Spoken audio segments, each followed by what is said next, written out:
kesempatannya, kami dari kelompok 3 ingin mempresentasikan hasil diskusi kami tentang pengendalian dan akuntansi sistem informasi. Baik, sebelum lanjut ke diskusi, perkenalkan nama saya Vitalisa Febrianti Yoyanan dengan nomor NIM 2019-310232. Saya akan memperkenalkan rekan-rekan saya.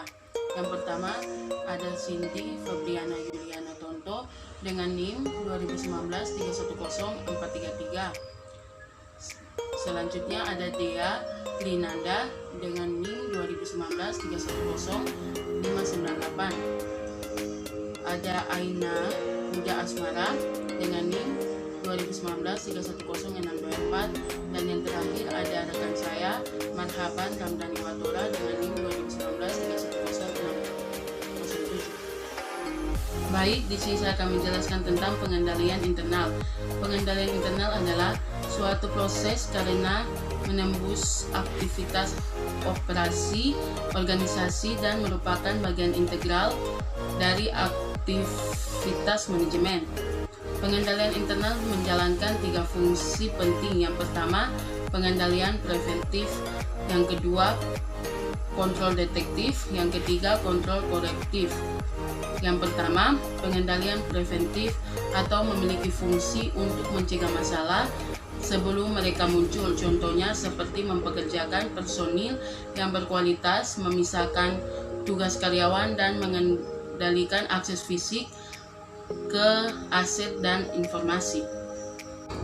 Yang kedua, kontrol detektif adalah kontrol yang dirancang untuk menemukan hasil-hasil yang tidak diharapkan pada saat terjadi.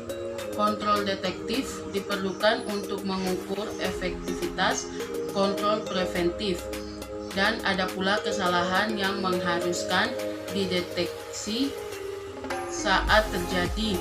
Kontrol ini meliputi aktivitas pemeriksaan dan perbandingan. Yang ketiga, kontrol korektif. Kontrol korektif adalah kontrol yang dirancang untuk memastikan perbaikan akibat kesalahan yang terjadi dan tidak akan terulang kembali. Selanjutnya, pengendalian internal sering dipisahkan menjadi 2 kategori. Kategori yang pertama, pengendalian umum, memastikan lingkungan pengendalian organisasi stabil dan baik dikelola.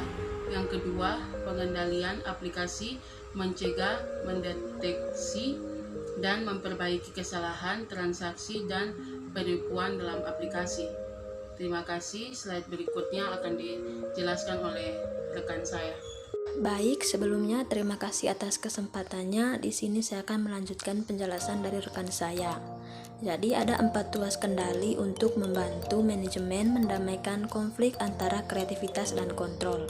Yang pertama, sistem kepercayaan, dan yang kedua, sistem batasan, yang ketiga, sistem kendali diagnostik, dan yang keempat, sistem kontrol interaktif.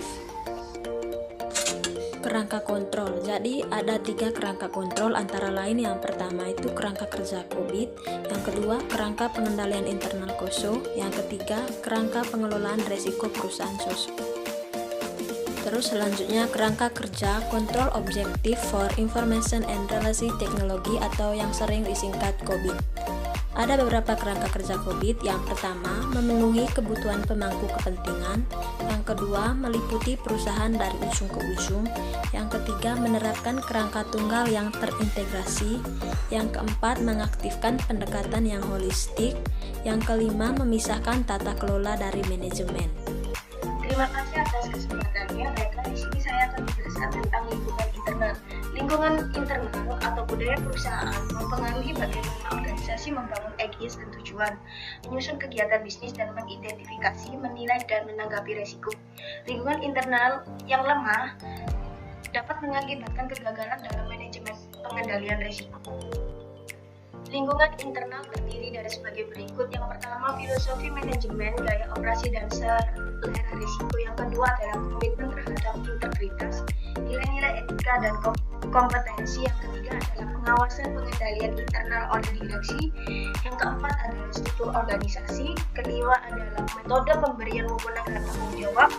Yang keenam adalah standar sumber daya manusia yang menarik, mengembangkan, dan mempertahankan intern. Yang ketujuh adalah pengaruh eksternal.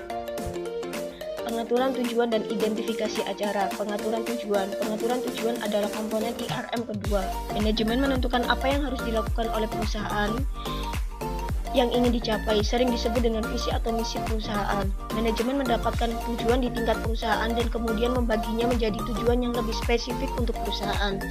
Perusahaan menentukan apa yang harus dilakukan dengan benar untuk mencapai tujuan dan menetapkan ukuran kinerja untuk menentukan apakah mereka terpenuhi. Dan untuk menentukan apa yang mereka terpenuhi, maka dibutuhkan yaitu sasaran strategis, yang kedua tujuan operasi, yang ketiga adalah tujuan pelaporan, yang keempat adalah sasaran kepatuhan.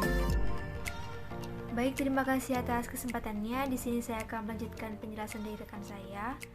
Saya akan menjelaskan mengenai identifikasi acara, mendefinisikan suatu peristiwa sebagai insiden atau kejadian yang berasal dari internal atau eksternal, sumber yang mempengaruhi implementasi strategi atau pencapaian tujuan. Acara mungkin memiliki dampak positif atau negatif atau keduanya. Peristiwa positif mewakili peluang, negatif acara mewakili resiko. Suatu peristiwa memiliki ketidakpastian, itu mungkin atau mungkin tidak terjadi.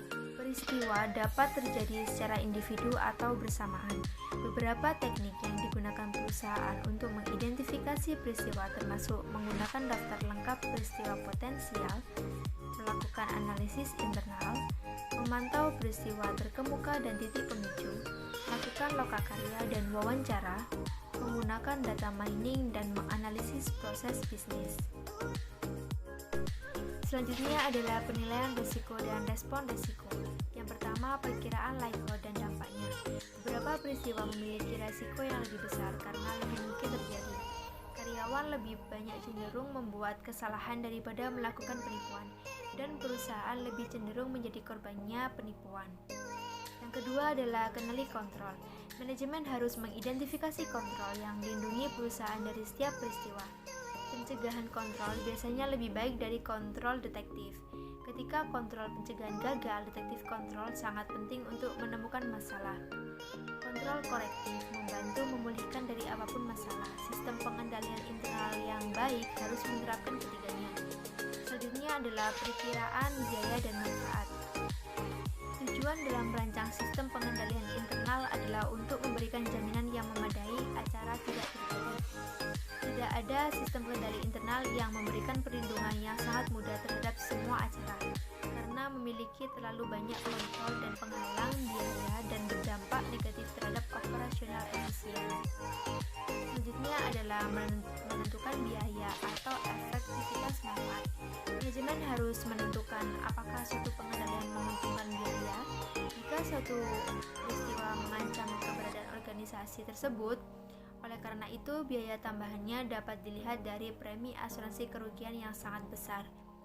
Selanjutnya adalah pelaksanaan kontrol atau menerima, berbagi, atau hindari resiko. Pengendalian yang hemat biaya harus diterapkan untuk mengurangi resiko. Resiko yang tidak berkurang harus diakui, disepelekan, dibagikan, atau dihindari. Resiko dapat diterima jika berada dalam toleransi resiko perusahaan. Selanjutnya adalah aktivitas pengendalian. Aktivitas pengendalian adalah kebijakan, prosedur, dan aturan yang memberikan jaminan yang wajar. Itu tujuan pengendalian terpenuhi dan respon risiko dilakukan. Itu adalah tanggung jawab manajemen untuk mengembangkan sistem yang aman dan terkontrol secara memadai. Manajemen harus memastikan bahwa yang pertama, kontrol dipilih dan dikembangkan untuk membantu mengurangi resiko ke tingkat yang dapat diterima.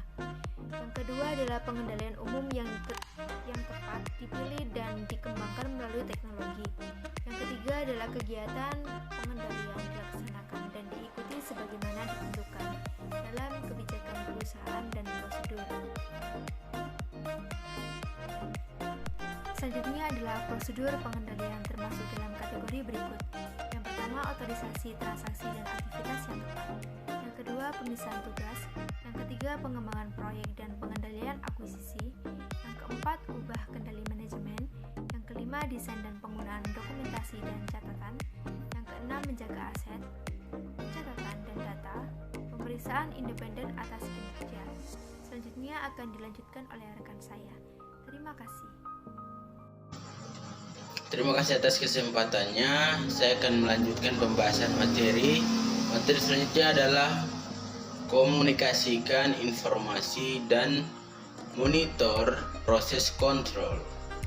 Sistem informasi dan komunikasi harus menangkap dan menukar informasi yang dibutuhkan untuk melakukan, mengelola, dan mengendalikan operasi organisasi. Tujuan utama dari sebuah sistem informasi perhitungan atau disingkat AIS adalah mengumpulkan, mencatat, mengelola, menyimpan, meringkas, dan menyampaikan informasi tentang suatu organisasi. Ini termasuk pemahaman bagaimana bertransaksi dimulai, data diambil, file diakses dan diperbarui, data diproses, dan informasi machine dilaporkan. Selanjutnya adalah pemantauan. Untuk melakukan pemantauan dilakukan beberapa hal. Yang pertama, melakukan evaluasi pengendalian internal. Yang kedua, pengawasan efektif pelaksanaan. Yang ketiga, gunakan sistem akuntansi tanggung jawab. Yang keempat, kegiatan sistem monitor. Yang kelima, lacak perangkat lunak dan perangkat seluler yang dibeli. Keenam, perilaku audit berjalan. Yang ketujuh, komputer keamanan, officer dan kepala kepatuhan officer. Yang kedelapan, libatkan spesialis forensik. Yang kesembilan, pelaksanaan hotline penipuan. Yang pertama adalah melakukan evaluasi pengendalian internal. Efektivitas pengendalian internal diukur menggunakan evaluasi formal atau penilaian diri. Sebuah tim dapat dibentuk untuk melakukan evaluation atau dapat dilakukan dengan audit internal. Setelah itu, pengawasan efektif pelaksanaan supervisi yang efektif melibatkan pelatihan dan pendampingan karyawan, memantau kinerjanya, mengoreksi kesalahan, dan mengawasi karyawan yang memiliki akses ke aset. Pengawasan sangat penting dalam organisasi. Tanpa tanggung jawab, laporan ability atau pemisahan tugas yang memadai. Selanjutnya, gunakan sistem akuntansi tanggung jawab. Sistem akuntansi tanggung jawab ini termasuk anggaran, kuota, jadwal, biaya standar, dan standar kualitas laporan yang membandingkan kinerja aktual dan terencana, dan prosedur untuk menyelidiki dan mengoreksi signifikan varians. Selanjutnya, kegiatan sistem monitor, analisis resiko, dan tinjauan paket perangkat lunak, manajemen langkah-langkah keamanan komputer dan jaringan, mendeteksi akses ilegal, menguji kelemahan dan kerentanan vulnerabilitas, laporkan kelemahan yang ditemukan, dan sarankan perbaikan. Parameter biaya bisa dimasukkan untuk menyeimbangkan tingkat toleransi risiko dan efektivitas biaya yang dapat diterima. Software juga memantau dan memerangi virus, spyware, adword, spam, phishing, dan email yang tidak pantas. Saya memblokir iklan pop-up, mencegah perambahan dibajak, dan menyelidiki ID penelpon dengan membandingkan suara pemanggil dengan manajemen resiko, membantu perusahaan pulih dari amukan karyawan yang tidak puas setelah evaluasi kinerja negatif. Traktor merobek kabel dari PC, mengubah file kontrol inventaris, dan mengedit kata sandi file untuk menghentikan orang masuk ke jaringan. Perangkat lunak dengan cepat mengidentifikasi file pecah dan memberitahu kantor pusat perusahaan kerusakan diatasi oleh perangkat lunak utilitas yang mengembalikan file yang rusak ke status aslinya. Semua transaksi dan aktivitas sistem harus dicatat dalam log yang menunjukkan siapa yang mengakses data apa, kapan, dan dari perangkat online mana. Log ini harus dikembalikan sering dilihat dan digunakan untuk memantau aktivitas sistem, melacak masalah ke sumbernya, mengevaluasi produktivitas karyawan, mengontrol biaya perusahaan. Lacak perangkat lunak dan perangkat seluler yang dibeli. Aliansi Perangkat Lunak Bisnis atau BCA melacak dan mendenda perusahaan yang melanggar perjanjian lisensi perangkat lunak. Untuk komplit hak cipta dan melindungi diri dari tuntutan hukum pembajakan perangkat lunak, perusahaan harus melakukan audit perangkat lunak secara berkala. Harus ada cukup lisensi untuk semua pengguna, dan perusahaan tidak harus membayar lebih banyak lisensi dari yang dibutuhkan. Karyawan harus diberitahu tentang konsekuensi dari penggunaan perangkat lunak yang tidak berlisensi. Perilaku audit berjalan. Audit keamanan eksternal, internal, dan jaringan dapat menilai dan memantau risiko serta mendeteksi penipuan dan kesalahan, menginformasikan karyawan tentang audit, membantu menyelesaikan masalah privasi, mencegah penipuan, dan mengurangi kesalahan. Auditor harus secara teratur menguji kontrol sistem dan menelusuri file penggunaan sistem secara berkala untuk mencari aktivitas yang mencurigakan. Selama security audit dari sebuah perusahaan perawatan kesehatan, auditor yang berpura-pura menjadi staf pendukung komputer di Buduk 16 dari 22 karyawan mengungkapkan ID pengguna dan kata sandi mereka. Mereka juga menemukan karyawan itu menguji sistem baru, membuat jaringan perusahaan terkena serangan luar. 7. Memperkerjakan komputer keamanan officer dan kepala kepatuhan officer atau petugas keamanan komputer atau CSO bertanggung jawab atas keamanan sistem terlepas dari fungsi sistem dan melaporkan kepada Chief Operating Officer atau COO atau CAO. 8 adalah libatkan spesialis forensik. Spesialis forensik komputer menemukan, mengekstrak, melindungi, dan mendokumentasi keyakinan sedemikian rupa sehingga keaslian, keakuratan, dan integritasnya tidak akan tunduk pada tantangan hukum.